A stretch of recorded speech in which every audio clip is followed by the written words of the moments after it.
Budget রেঞ্জের market কাঁপাতে একের পর এক নতুন ফোন লঞ্চ হচ্ছে। তার ধারাবাহিকতায় ইনফিনিক্স মাত্র ৯,০০০ টাকা বাজেটে লঞ্চ করল 120 হার্জ রিফ্রেশ রেট এবং ডুয়াল স্টেরিও স্পিকারযুক্ত স্মার্টফোন স্মার্ট 9। ডিভাইসটি সম্পর্কে বিস্তারিত জানাবো আজ। কথা বলবো এর ভালো এবং মন্দ দিকগুলো নিয়ে। ভিডিওটি শুরু করার আগে বলে নিই, যারা এখনও আমাদের চ্যানেলটি সাবস্ক্রাইব করেননি তাদেরকে সাবস্ক্রাইব করার জন্য অনুরোধ রইল। আর আমাদের ভিডিও ভালো লাগলে অবশ্যই লাইক এবং শেয়ার করতে ভুলবেন না।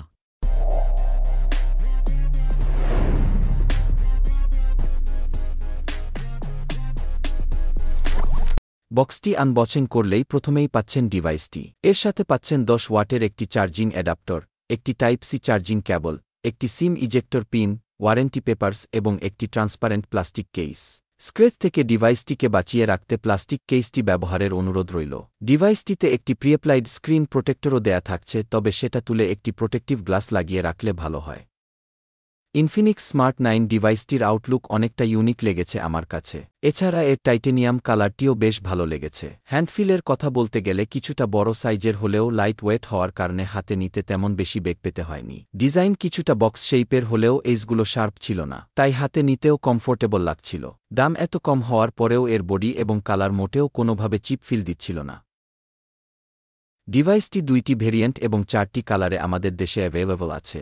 আমাদের হাতের ডিভাইসটি নিও টাইটেনিয়াম কালারের, এছাড়া ব্ল্যাক, গ্রিন এবং গোল্ড কালারেও পাওয়া যায়। স্মার্ট 9-এর 3 and 64 জিবির অফিসিয়াল বাজার মূল্য ধরা হয়েছে ৯,৯৯৯ টাকা এবং 4 and 128 জিবির অফিসিয়াল বাজার মূল্য ধরা হয়েছে ১২,৪৯৯ টাকা। এর ব্যাক পোর্শন এবং সাইড প্যানেল দুটোই প্লাস্টিকের তৈরি। স্মার্ট 9-এর ফ্রন্টে থাকছে একটি হিউজ 6.67 ইঞ্চির 5 হোল কাটআউটের ডিসপ্লে, যার রেজুলেশন 720 পিক্সেল বা এইচডি+। এতে পাচ্ছেন এবার 120 হার্জের হাই রিফ্রেশ রেট, যা আপনার ডেইলি কাজগুলোকে আরও বেশি ফ্লুয়েন্ট করবে। ডিসপ্লেটির পিক্সেল ডেন্সিটি 260 ppi। এর স্ক্রিন টু বডি রেশিও 90.2% এবং পিক ব্রাইটনেস 500 নিটস পর্যন্ত। ডিসপ্লেটিকে চাইলে 60-90 বা 120 হার্জের হাই রিফ্রেশ রেটে ইউজ করতে পারবেন।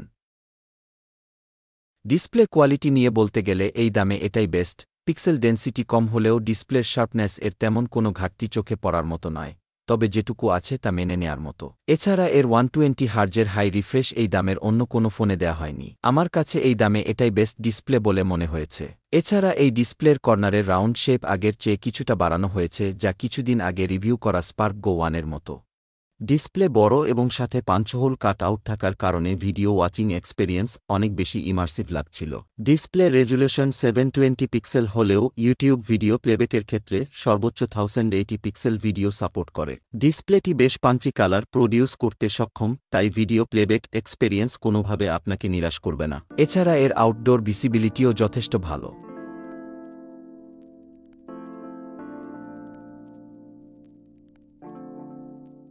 ডিভাইসটিতে প্রসেসর হিসেবে থাকছে হেলিও G81, যা 12 ন্যানোমিটার ফেব্রিকেশনে তৈরি। এর ম্যাক্সিমাম ক্লক স্পিড 1.8 গিগাহার্জ পর্যন্ত। এতে পাচ্ছেন 3 অথবা 4 জিবি LPDDR4X র্যাম এবং 64 জিবি অথবা 128 জিবি স্টোরেজ টাইপ eMMC 5.1।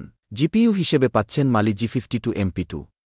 এই মুহূর্তে এই বাজেটে এর চেয়ে ভালো প্রসেসর কোনো ব্র্যান্ড দিতে পারছে না। এই বাজেটে এটাই সেরা। হেলিও G81-এর পারফরম্যান্স হুবহু হেলিও G85-এর সাথে মিলে যায়। নামে G81 হলেও কাজে G85। যারা হেলিও G85-এর স্মার্টফোন ইউজ করেছেন তারা এর পারফরম্যান্স সম্পর্কে ধারণা করতে পারছেন। হেলিও G81 প্রসেসরটি 120 হার্জের ডিসপ্লেকে খুবই ফ্লুয়েন্টলি হ্যান্ডেল করছিল। এই ডিভাইসটির গেমিং নিয়ে বলতে গেলে এতে পাবজি গেমটি রান করেছি। গেমটি হাইয়েস্ট এইচডি গ্রাফিক্স পর্যন্ত সাপোর্ট করছিল।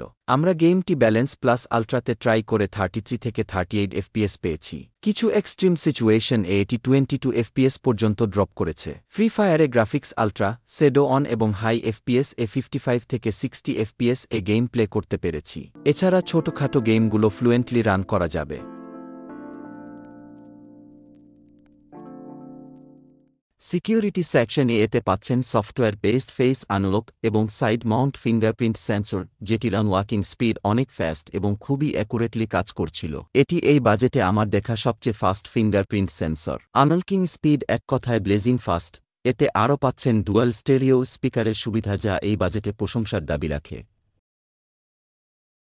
স্মার্ট 9-এর রেয়ারে থাকছে 13 মেগাপিক্সেল মেইন সেন্সর এবং একটি অক্সিলারি লেন্স।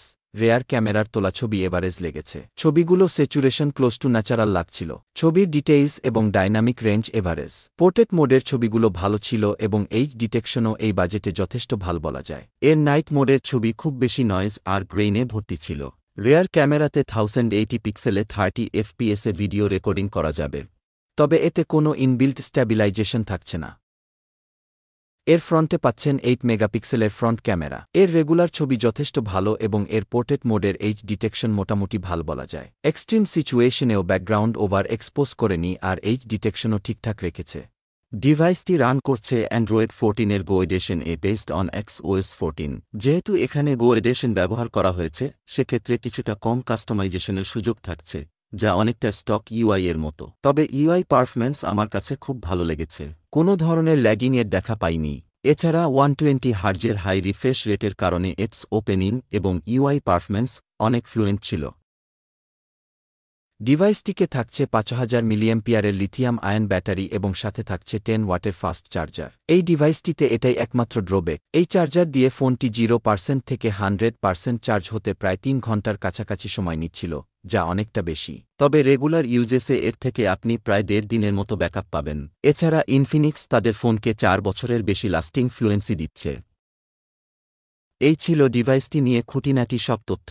যদি কিছু মিস করে থাকি তাহলে অবশ্যই কমেন্ট করে জানাবেন, আর আমাদের ভিডিও ভালো লাগলে লাইক করবেন এবং সাবস্ক্রাইব বাটনটি চেপে দিতে মোটেও কার্পণ্য করবেন না। আজ এ পর্যন্তই। আবার কথা হবে অন্য কোনো ডিভাইস নিয়ে, সে পর্যন্ত ভালো থাকবেন।